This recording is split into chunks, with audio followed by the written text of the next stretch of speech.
बातें करते हम खेतों की और उसके रखवाली की, बाग बगीचा फल फूलों और फसलों की हरियाली की। हम बीजों की बातें करते उत्तम जल संसाधन की, हम तकनीकी बातें करते फसलों के उत्पादन की। हर किसान का सपना सच हो जीवन सुखद बनाने को, गाँव-गाँव के हर आंगन का प्यारा सा ये दर्शन। कृषि दर्शन, कृषि दर्शन, कृषि दर्शन, कृषि दर्शन, कृषि दर्शन, कृषि दर्शन, कृषि दर्शन, कृषि दर्शन। नमस्कार, जोहार। कृषि दर्शन के आज के अंक में आप सबों का स्वागत है। दर्शकों, ये जो हमारी महिला किसान है वो अपने परिवार के साथ मिलकर कंधे से कंधा मिलाकर काम करती हैं और अपना योगदान देती हैं। लेकिन कहीं कहीं कुछ महिला किसान अपने बलबूते भी सफलता हासिल कर रही हैं और समाज के लिए एक मिसाल कायम कर रही हैं। आज हम बातें करेंगे महिला किसानों से जुड़ी, लेकिन कार्यक्रम में सबसे पहले कृषि समाचार। नमस्कार, कृषि समाचार में आपका स्वागत है। मैं हूं मृदुला। आइए देखते हैं आज कृषि समाचार में क्या है खास। तेलहन की खेती के लिए गढ़वा के किसान ले सकते हैं अनुदानित कृषि यंत्र। रांची के मछली पालकों के लिए जलाशय मत्स्य विकास एवं जीर्णोद्धार योजना।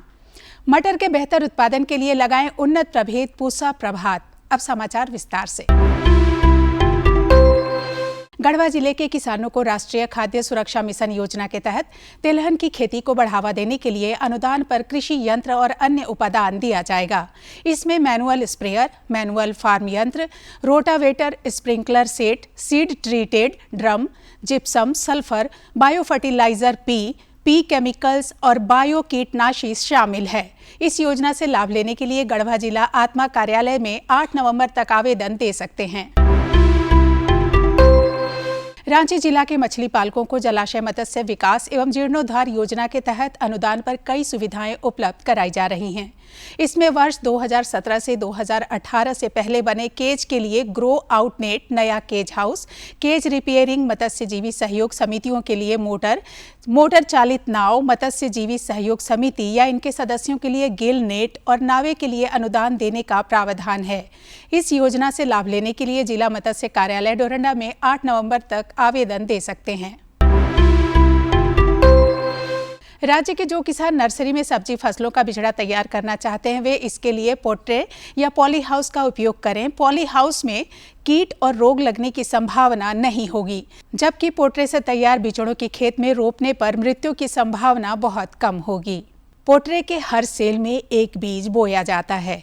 इसमें मिट्टी नहीं डाला जाता है। मिट्टी के जगह समान मात्रा में कोकोपीट और वर्मी कंपोस्ट डाला जाता है। इससे मिट्टी जनित रोग नहीं लगते हैं। पौधे जल्द और स्वस्थ तैयार होते हैं। इसी तरह पॉली हाउस में पौधों को मौसम के अनुकूल ताप और नमी मिलती है। बिचड़े संरक्षित संरचना में तैयार होते हैं। इसमें कीट रोग नहीं लगते हैं। कुछ किसान बंधु अगर चाहते हैं तो वो नर्सरी को जो है बेड को वो प्रो ट्रे में उसको उत्पादन कर सकते हैं। तो पॉली हाउस के अंदर अगर करेंगे तो उसमें कीड़े बीमारी कम लगेंगे, या प्रो ट्रे में जो है हम लोग अगर उसको एक एक बीज डालते हैं तो वहाँ पर सिस्टिंग में भी जो है उसकी मोटिलिटी कम होती है, पौधे कम मरते हैं और पौधे हेल्दी रहते हैं, स्वस्थ रहते हैं और उत्पादन अच्छा मिलता है। किसान भाइयों, मटर की खेती के लिए 15 नवंबर से पहले बुआई का काम पूरा कर लें। मटर से अच्छी उपज लेने के लिए उन्नत प्रभेद DDR 23, पूसा प्रभात या मालवीय मटर 15 का चयन कर सकते हैं।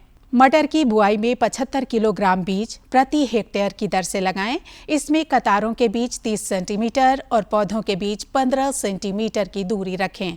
मटर के उन्नत प्रभेद DDR 23, पूसा प्रभात और मालवीय मटर 15 तकरीबन 130 दिन में तैयार होने वाले प्रभेद हैं। इनकी उत्पादन क्षमता 20 से 22 क्विंटल दाना प्रति हेक्टेयर है। किसान भाई इस समय अपने धान फसल को काटने के लिए हंसिये का इस्तेमाल करना चाहते हैं तो वैभव हंसिया का इस्तेमाल करें। इसका ब्लेड मध्यम कार्बन स्टील या मिश्रित स्टील का बना होता है। वैभव हंसिये से साधारण हंसिये की तुलना में 25% मजदूरी में तथा 24% संचालन खर्च में बचत होती है। आज हम जानेंगे टमाटर फसल में फल छेदक कीटों के नियंत्रण के लिए क्या है जैविक उपाय। टमाटर के पौधों में जब फूल निकल आए तो प्रति हेक्टेयर की दर से 1 लाख ट्राइकोग्रामा किलोनिस या ट्राइकोग्रामा ब्राजीलियंसिस खेत में डालें। एक सप्ताह के अंतराल पर 4 से 5 बार ये उपचार करें। टमाटर फसल में फल छेदक कीटों का प्रकोप नहीं होगा। और अब एक नजर राज्य के 5 प्रमुख शहरों के मौसम के मिजाज। अब राज्य के 5 प्रमुख नगरों के अधिकतम और न्यूनतम तापमान कुछ इस प्रकार दर्ज किए गए। रांची का अधिकतम तापमान 27 डिग्री, न्यूनतम 18 डिग्री सेल्सियस रहा। कृषि समाचार में आज इतना ही। अगले दिन अगले अंक में फिर मुलाकात होगी कुछ ताजा तरीन खबरों के साथ। तब तक के लिए दीजिए इजाजत। नमस्कार, जोहार। कृषि समाचार में ताजा तरीन खबरें आपने देख ली है। रुकते हैं एक छोटे से विराम के लिए, मिलते हैं इस विराम के बाद। भारत सरकार का हर प्रयास किसानों को दे रहा है एक नई आस। देश के किसानों की खुशहाली और उन्हें आत्मनिर्भर बनाने के लिए भारत सरकार समर्पित है। प्रधानमंत्री श्री नरेंद्र मोदी जी के नेतृत्व में कृषि क्षेत्र में किए गए निरंतर प्रयासों के फलस्वरूप देश खाद्यान्न व बागवानी के क्षेत्र में आत्मनिर्भर हो चुका है और देश में दलहन का उत्पादन भी बढ़ा है।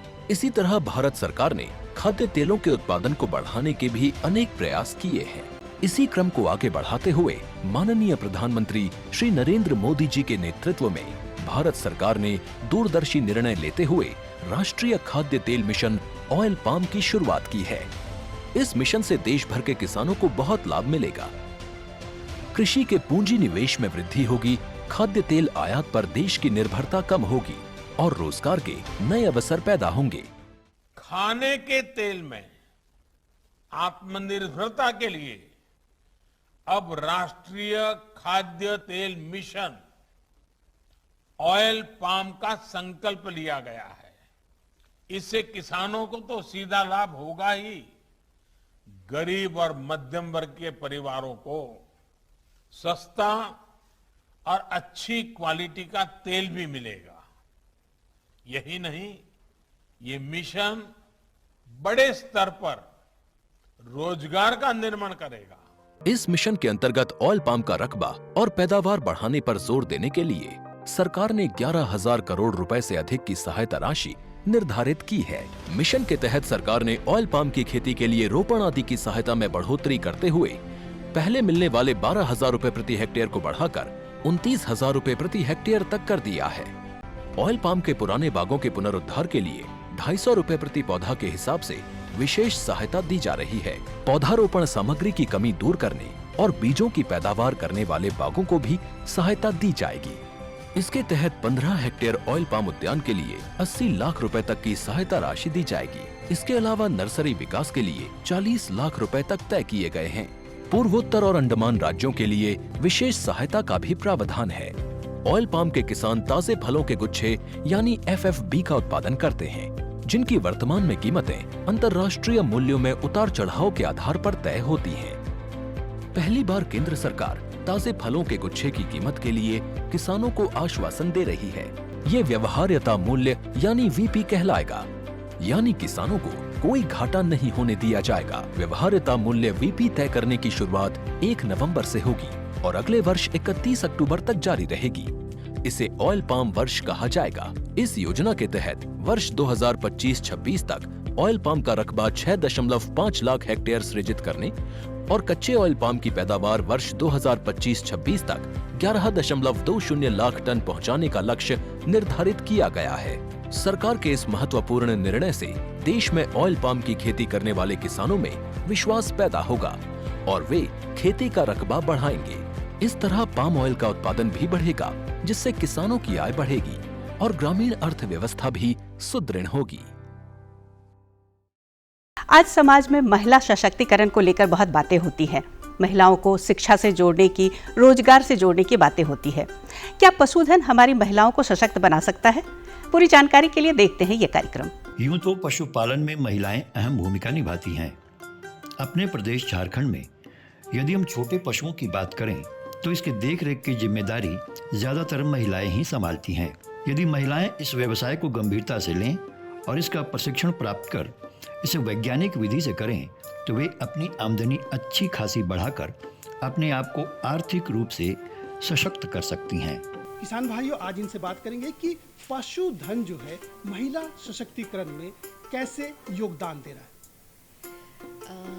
बहुत बहुत धन्यवाद आपका और मेरे किसान भाइयों और एवं बहनों और ये जो भी दूरदर्शन के जो भी सुन रहे हैं इस प्रोग्राम को, मैं आपको यह बताना चाहूँगी कि जैसा कि हम सभी जानते हैं कि हमारा भारत एक कृषि प्रधान देश है और इस कृषि प्रधान देश में पशुपालन एक बहुत अहम भूमिका निभाती है। और अगर हम इस भूमिका की बात करें तो छोटे जानवर, पशुओं में बहुत सारे जानवर होते हैं, कुछ बड़े होते हैं, कुछ छोटे होते हैं। बड़ों जानवर में हम मानते हैं गाय, भैंस, बैल, और जब छोटे जानवरों की बात करें तो उसमें आती हैं हमारी बकरियां, मुर्गियां, भेड़ और सूअर। तो खासकर ये जो छोटे जानवर हैं, इनकी जो देखभाल है, खासकर हमारी जो घर की महिला हैं, बुजुर्ग महिला और बच्चे ही करते हैं।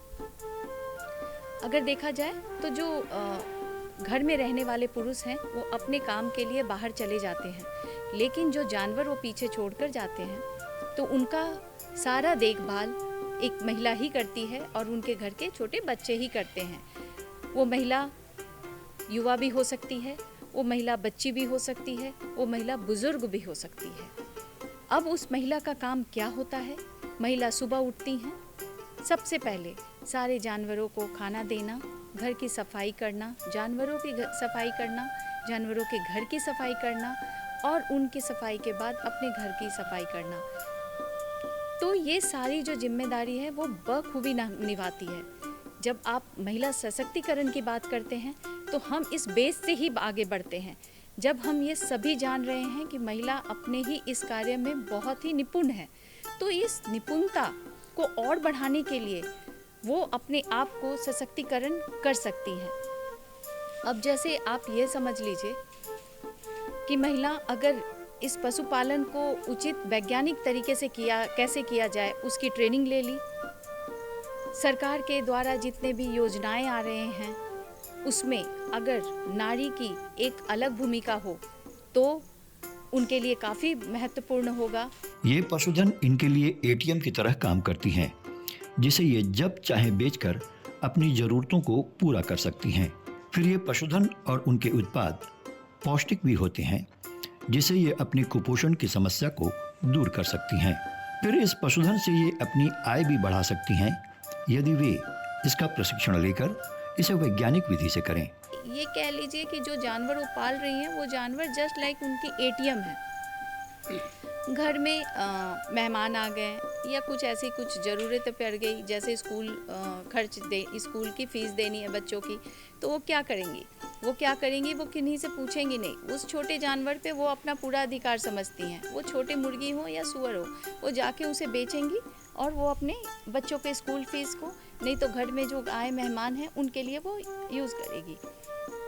दूसरी तरफ अगर हम पौष्टिकता की बात करें तो महिला तो इसके लिए कर ही रही है कि वो उससे वो 2 पैसे कमा सके, लेकिन जब वो जानवर पाल रही है तो जानवर से अगर वो जानवर खुद भी मतलब अगर मुर्गी है या मुर्गी अंडे दे रही है, दूध घर में मिल रहा है, तो उससे ये बहुत पौष्टिक आहार है। जो काफ़ी गांव में आप देखे होंगे कि काफ़ी महिलाएं जो हैं वो प्रोटीन की कमी और आयरन की कमी के कारण बहुत सारी बीमारियों से ग्रसित हो जाती है। तो अगर वो पशु पाल रही हैं तो ये तो ऑब्वियस है कि वो जब पाल रही हैं तो उनका जो उत्पाद है वो खुद भी भोग करेंगी, खाएंगी, तो खाने से उनके शरीर में जो भी पौष्टिक जाएगी उससे भी एक काफ़ी अच्छा लाभ मिल सकता है। तीसरी मैं बात करूँगी कि इस जो पशुपालन जो महिला कर रही हैं इसको आय के रूप में ये कैसे बढ़ाएं। अगर आय के रूप में इसको बढ़ाना है तो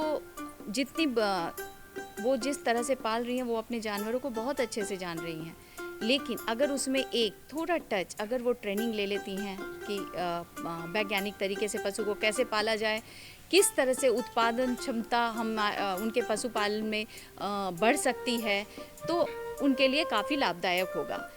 इन महिलाओं को प्रशिक्षण देने के लिए ICAR बड़ी मुस्तैदी से कार्य कर रहा है।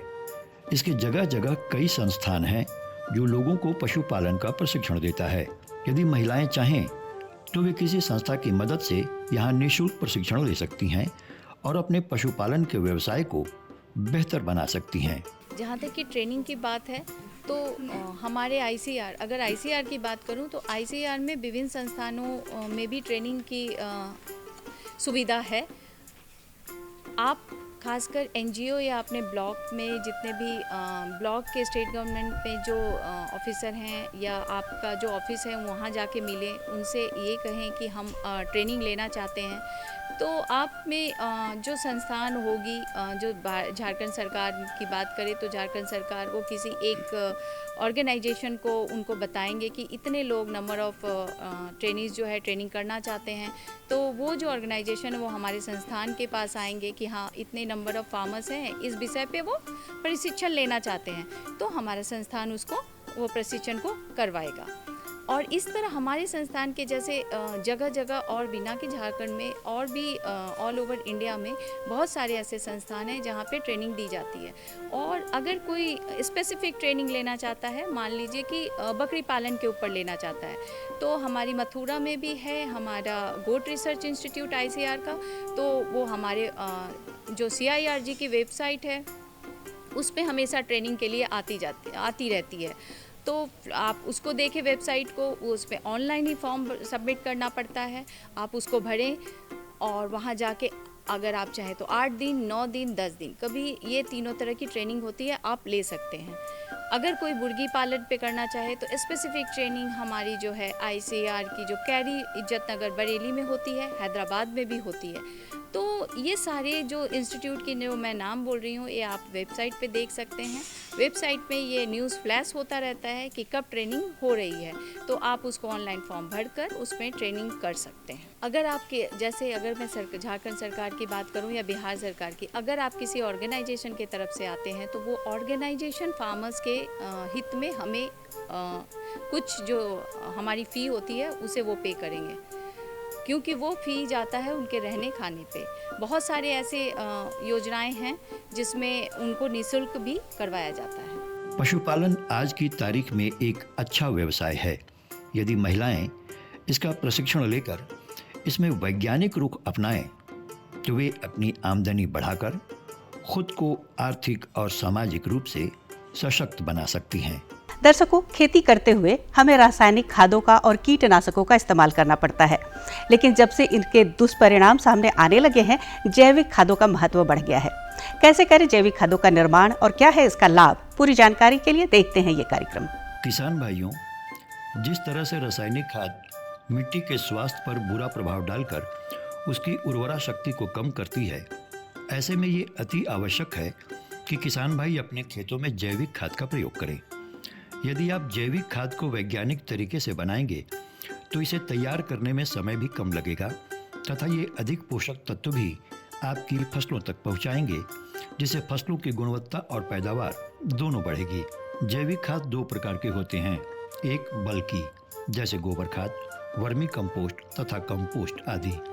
दूसरी तरल खाद जैसे जीवामृत, वर्मी वाश, पंचगव्य आदि।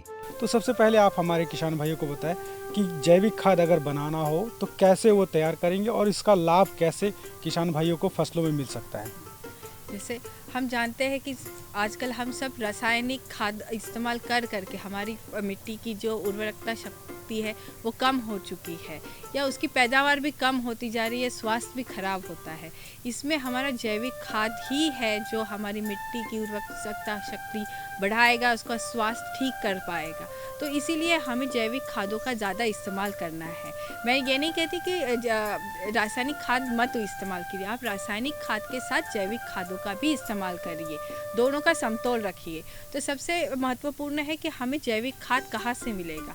बहुत से किसान भाई बहन जिनके पास पशुधन है वो अपना खाद खुद तैयार करते हैं, पर जो खाद जिस प्रकार से वो तैयार करते हैं उसमें बहुत समय लगता है और उसमें जो जितने पोषक तत्व है, कई बार हमारी मतलब हम जिस प्रकार से बनाते हैं उससे हमारे पोषक तत्व जो होना चाहिए खादों में वो नहीं होता है या वो कम पड़ते हैं या वो निकल जाते हैं। तो अगर हम सही ढंग से आधुनिक ढंग से अगर खाद बनाएंगे तो हमारी जो खाद बनेगा उसका समय भी कम लगेगा और उसमें अधिक पोषक तत्व होंगे। तो सबसे पहले तो हम जैविक खाद कौन कौन से होते हैं। जैविक खाद 2 प्रकार के होते हैं, एक होता है बल्कि या कॉन्सेंट्रेटेड और एक होता है तरल, जो मतलब लिक्विड फॉर्म में होता है। तो जो हम गोबर खाद है वो भी एक प्रकार का बल्कि है, गोबर खाद हो गया, वर्मी कंपोस्ट हो गया, कंपोस्ट। और दूसरा होता है कि हरी खाद, जिसमें हम जो फसल है जैसे कि ढेंचा, सनई हो गया, मूंग हो गया या लोबिया हो गया, इसका इस्तेमाल करके मतलब उसका फसल को बुआई करके उसको ज़मीन में गाड़ देते हैं बारिश आने से पहले, वो कहलाता है हरी खाद। वर्मी कंपोस्ट तैयार करने का सबसे सरल तरीका पॉलीथीन की शीट पर तैयार करना है। इसके लिए 2 मीटर गुना 1 मीटर की जगह को साफ कर उस पर पॉलीथीन बिछा देते हैं। फिर उसके किनारे ईंट बिछा देते हैं। फिर निचली सतह पर ईंट के टुकड़े, कंकड़, बालू और पुआल बिछा देते हैं। फिर उसके ऊपर जैविक कचरा रखा जाता है। ये कचरा आधा सड़ा हुआ होना चाहिए।